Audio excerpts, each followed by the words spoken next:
Welcome to this special edition of 13 Plus. Arizona Decides 2024. I'm Mary Coleman. Election season kicks into high gear tonight with the first in the nation presidential voting contest. Iowans are braving freezing temps and snow to caucus for their candidates. And 13 News White House correspondent John Decker is braving it as well to bring us the latest from Des Moines, Iowa. John, how important is this contest in terms of choosing the Republican presidential nominee? Well, it's really important, Mary. It typically gives the winner, sometimes the second place and third place finishers, momentum as the process moves on to choose the Republican nominee. New Hampshire's next, and the hope for Donald Trump and for Nikki Haley and for Ron DeSantis in particular that they do well enough to justify moving on in this process. But it's also important, Mary, to keep in mind that the winner of Iowa doesn't always necessarily become the Republican presidential nominee. Mike Huckabee won Iowa. He did not become the nominee. Rick Santorum won Iowa. So did Ted Cruz. They did not become the Republican nominee. So it's important. It's important in terms of momentum for narrowing the field, but it's not the end all and the be all. Now, as we mentioned just a minute ago, caucus goers are dealing with those sub-zero temperatures tonight. How has that affected campaigning, and is the weather expected to impact voter turnout?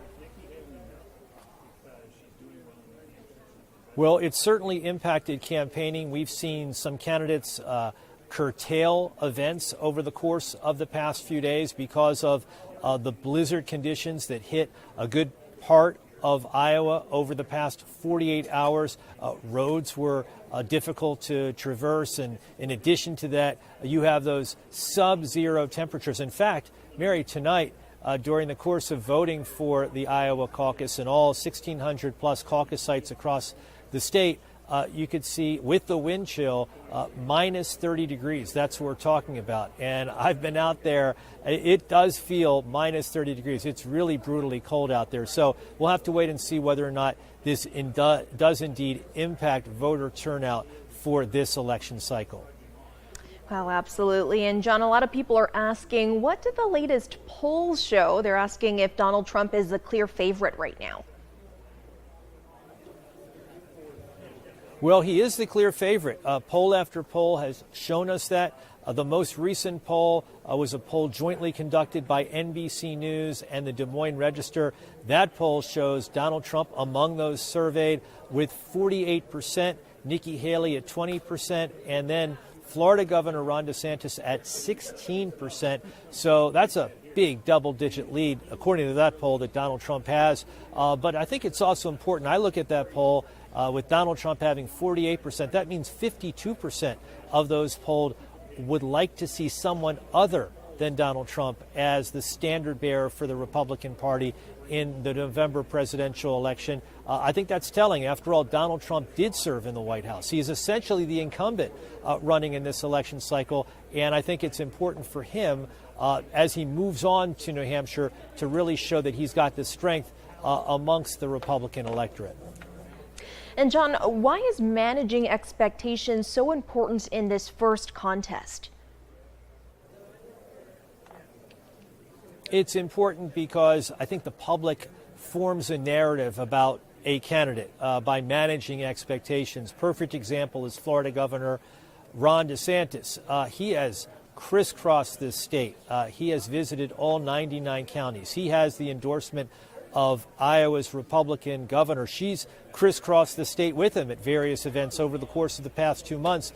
If Ron DeSantis does not do well here, if he finishes in third place, I think that creates a narrative for him, not a good narrative, however, in terms of trying to find a path to win the Republican presidential nomination. As for Donald Trump, we went through it, why it's important for him to perhaps finish above 50% amongst those who are voting in this caucus process. And for Nikki Haley, I think it would be solid finish for her if she does finish in second place, moves on to New Hampshire, where polls show her within striking distance of Donald Trump, certainly within single digits.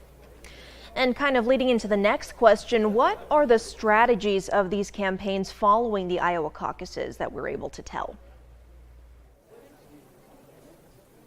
Yeah, Mary, following tonight's vote, the attention will then turn to New Hampshire. That's 8 days away.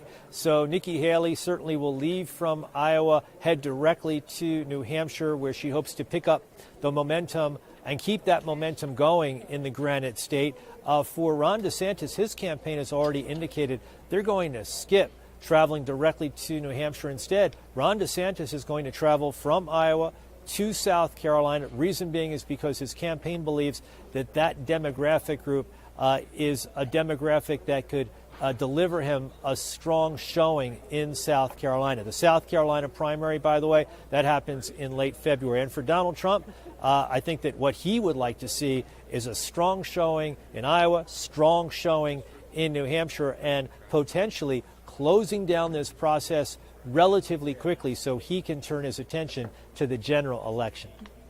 Always on top of it, John Decker live from Des Moines, Iowa at the caucuses. Stay warm out there, and as usual, thank you for your time. And stay with 13 News for the latest on the caucus results, as well as all of your local headlines and weather. Join us for 13 News live at 6 as well. I'm Mary Coleman. Have a great